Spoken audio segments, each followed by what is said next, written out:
चलल बल खा के तहिले पूरा दुनिया जन मारे तोहर कमर कर धनिया लागत लाज ना बराई कर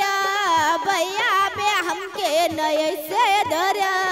बार तू भी जोरी टमल हम बुझनी जाकोरे मारिए झुलनी सारी लहर आए हो जाकोरे मारिए झुलनी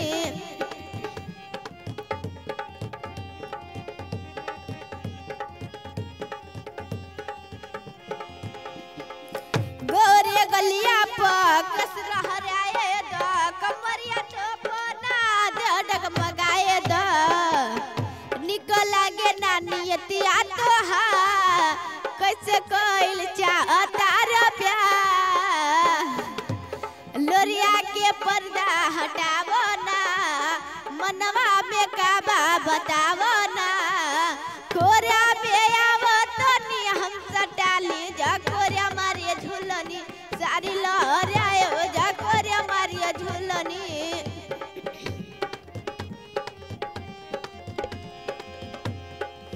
सुहाना मौसम गजबे रवानी हो फिल्म पर आवे तोहर जवानी हो ऐसन भइल बाटे पलीबा बस में ना बा जवनिया बा काहे बाटे इतना दूरी हो समझो हमार मजबूरी हो परमद में अंदर के बात मन बबुनी जाकोरे मारिए झुलनी सारी लहर आए हो जाकोरे मारिए झुलनी सारी लहर आए हो जाकोरे मारिए झुलनी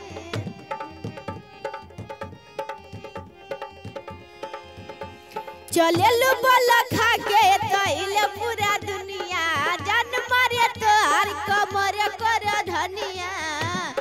लागत लाज ना बराई कर भैया में हमके नय से धर